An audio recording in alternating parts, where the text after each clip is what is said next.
अधे साधे जय गिरनारी सभी भाइयों को। आज मैं आपके लिए एक बहुत ही स्मशान की साधना लेके आया हूँ। बहुत ही उच्च कोटि की साधना है, जिसको कहते हैं भगवान शिव की भूतेश्वर साधना।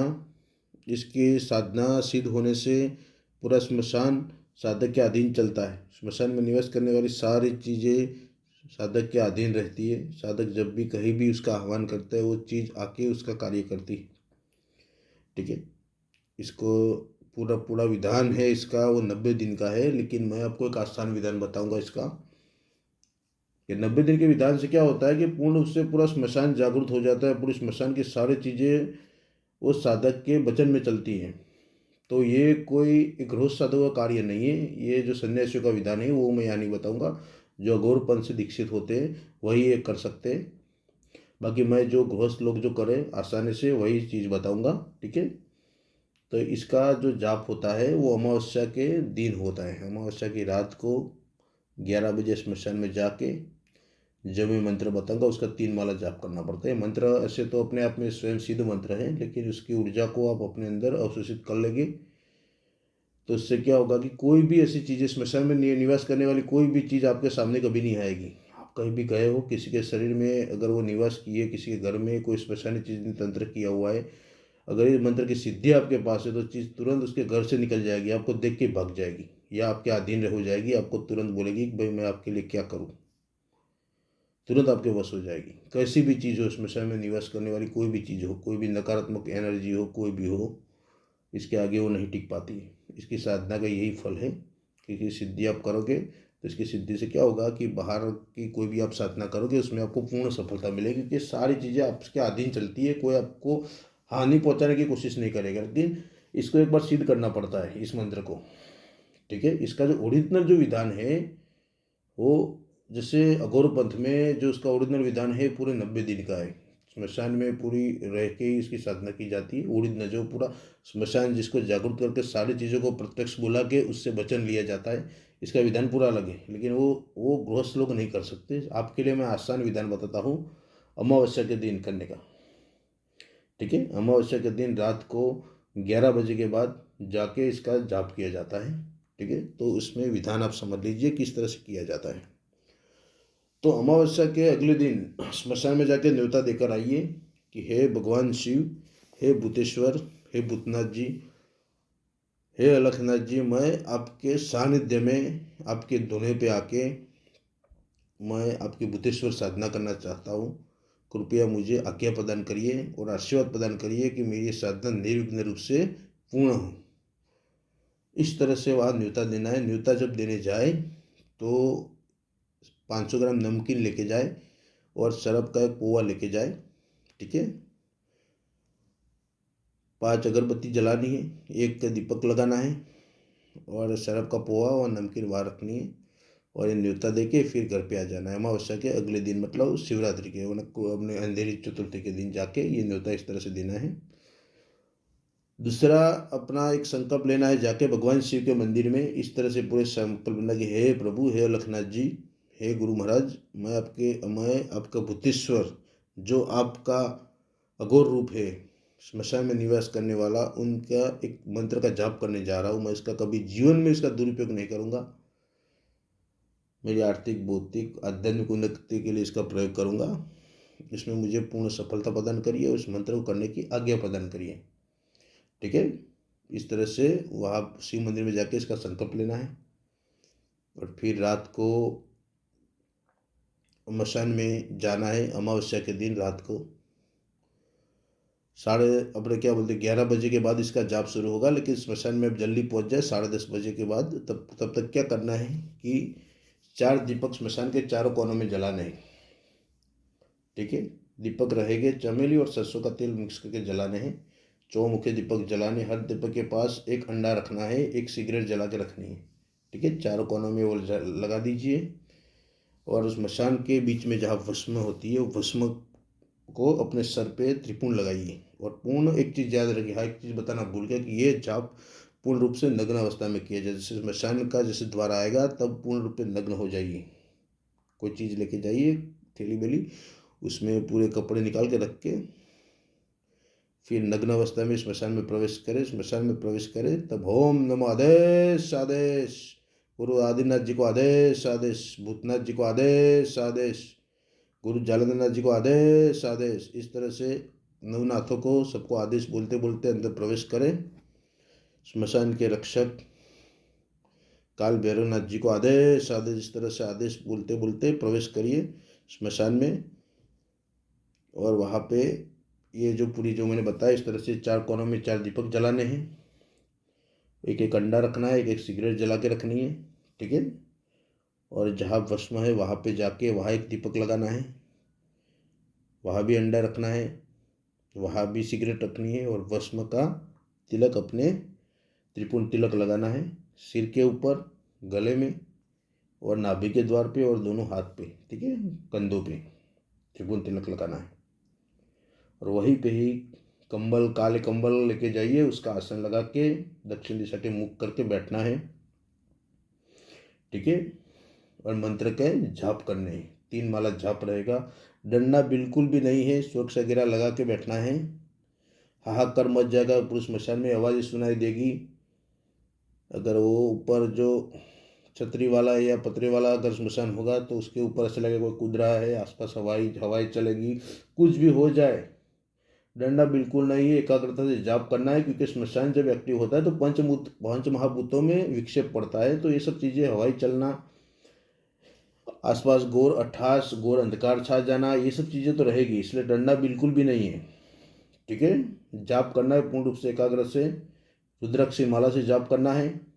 जाप से पहले एक माला अपने गुरु मंत्र, गणेश जी का मंत्र, भगवान शिव का मंत्र करना है। उसके बाद 10 दिक्पालों का आह्वान करना है कि हे 10 दिशा के दिक्पाल, मैं आपका आह्वान करता हूँ, इस मेरी साधना में मेरी सहायता प्रदान करिए और मेरी साधना निर्विघ्न पूर्ण हो, ऐसे आशीर्वाद प्रदान करिए, ठीक है। तो 10 दिक्पालों का आह्वान करना है।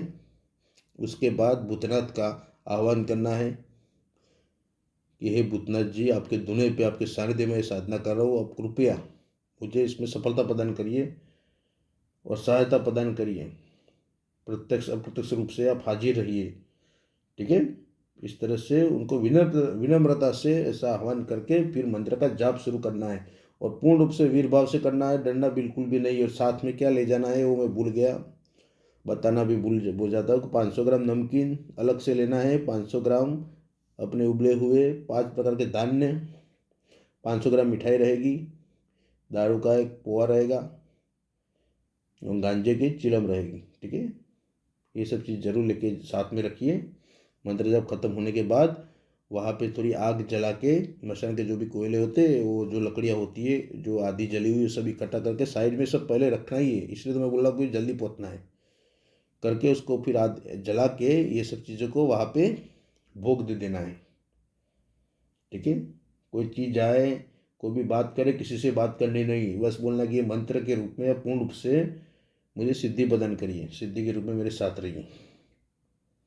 तो इस तरह से करके फिर घर पे आ जाना है। घर पे जाओ, नहा धो के फिर घर में प्रवेश करो, ठीक है। ये मंत्र सिद्ध हो गया आपका। फिर इसका प्रयोग करना हो, कभी भी स्मशान में कोई शनिवार के दिन कोई स्त्री की मृत्यु हुई हो, अपमृत्यु जिसका हुआ हो, तो जाके फिर अपने पूर्ण रूप से नग्न अवस्था में इस मंत्र का अगर जाप करेंगे, साथ में लेके क्या जाना है, काली उड़द। इस मंत्र का जाप करते करते उस चिता में उस जो भी कोयले जले हुए होते उसमें अगर वो डालेंगे और उस चीज़ का आह्वान करेंगे, तुरंत वो आत्मा प्रकट हो जाएगी आपके सामने, ठीक है। कोई भी चीज़ आप प्रकट कर सकते हो, ऐसी बात नहीं है, उसका पूरा विधान पूरा अलग है, लेकिन ये मैं जो नॉर्मल बता रहा हूँ उसको याद रखिए। उसके डिटेल का तो पूरा कोई बात ही नहीं कर सकते, पूरा स्मशान इसमें जागरूक होता है। इस मंत्र में भूतेश्वर के साथ चलते हैं, कपाल भैरव चलते हैं, भूतिया भैरव चलते हैं, आज्ञा बेताल चलता है, धूपिया पूरा मसान चलता है, ठीक है। महाकाल नाथ घोड़ी चलते हैं। ये सब चीज़ों में सब चीज़ सिद्ध होती है, इसलिए आप समझ गए कि सारी चीज़ें आप उसको सिद्ध कर सकते हो कि मंत्र में सिद्ध होती है। इसको प्रत्यक्ष करना हो, सारी चीज़ों को, पूरा स्मशान को जागरूक करके, ये तो इतने में ही पूरे स्मशान में हाहाकार हो जाएगा। वहाँ उसकी रात को आप करोगे, मंत्र इतना चैतन्य है कि इसके जाप से ही वाइब्रेशन पूरा शुरू हो जाएगा। इसलिए डरपोक मत करें। जो अपने बहुत सारे साधक भी है अपने चैनल पे जुड़े हुए, उनके लिए मैं ये तोहफा दे रहा हूँ कि स्मशान साधना करते हैं उनको रिजल्ट नहीं मिला, उन लोगों के लिए। बाकी साधक जब भी उनकी योग्यता आ जाए, ऐसा लगे कि भाई अब मैं कर सकता हूँ, बिंदास, वही करें। ठीक है। इसमें सुरक्षा घेरा लगाना है माता काली का, रक्षा कवच जो मैंने पहले बताया वही लगेगा। ठीक है, दूसरा कोई लगाने की जरूरत नहीं है। इसमें डरने की भी दूसरी कोई बात नहीं होती, क्योंकि इसमें स्वयं भूतेश्वर आपकी रक्षा करते हैं, उनके सानिध्य में आप बैठते हैं, तो इसमें टेंशन लेने की कोई बात, ऐसे स्मशान में डरने की बात होती ही नहीं भाई, क्योंकि वो तो पवित्र जगह है, मुक्ति धाम है, वहाँ डरने लायक ऐसी कोई चीज़ है ही नहीं। ये तो सबने भ्रम फैला के रखा हुआ है कि स्मशान में ये होता है वो होता है, वहाँ तो वो तो मुक्ति धाम है, वहाँ डरने की ऐसी चीज़ नहीं है, वो तो लास्ट मुकाम है। हम कितने भी पैसे कमा ले, कोई भी ऐश्वर्य कर ले, लेकिन आखिर में जाना तो वही है, वो आखिरी रास्ता है। तो वहाँ पे डरने की कोई बात नहीं, वहाँ पे निर्भयता से करिए, क्योंकि उनके सानिध्य में बैठे, अब धुने पे बैठे हुए हैं, भगवान शिव के गोद में बैठे हैं, तो टेंशन लेने की कोई बात नहीं है। अगर आप गलती नहीं करोगे तब तक कोई दिक्कत नहीं, गलती करोगे तो दंड मिलेगा, क्योंकि वो दंड वहाँ पे रक्षपाल जो भैरव होते हैं वही देते हैं। ठीक है, इसलिए कहा गया कभी स्मशान के आसपास कभी पेशाब नहीं करना चाहिए, थूकना नहीं चाहिए, गलत बातें नहीं करना चाहिए। स्मशान हो तो आराम से मौन होके नमस्कार कर निकलना चाहिए। वहाँ कोई खाना बैठ के नहीं खाना चाहिए, कोई ख़राब चीज़ खा पी के भी स्मशान में नहीं जाना चाहिए। ये सब नीति नियमों का पालन करना पड़ता है भाई, क्योंकि दोनों उनका आप इज्जत नहीं करोगे तो फिर बात ही क्या होगी कि आपके भी बहुत सारे पूर्वज भी वहाँ जले हुए होते, उनकी भी आत्माएं वहाँ निवास करती हैं, तो उनको भी दुख लगता है कि उनकी पीढ़ी का इंसान ऐसा नाटक कर रहा है, तो दंड वही देते हैं।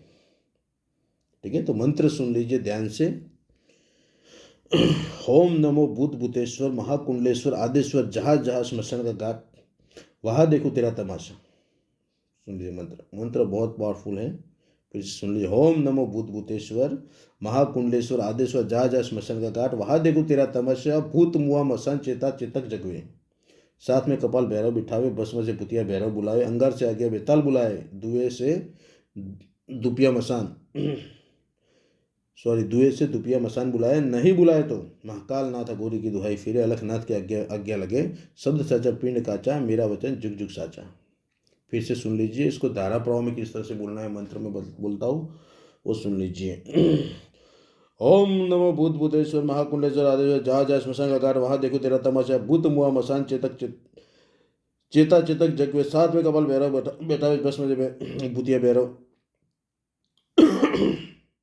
भस्म से भूतिया भैरव बुलाए, अंगार से आज्ञा बेताल बुलाए, धुए धुए धुए से दुपिया मसान बुलाए, नहीं बुलाया तो महाकाल नाथा गौरी की दुहाई फिर अलखनाथ की आज्ञा लगे, शब्द से पिंड का मेरा होता है जुग जुग साचा।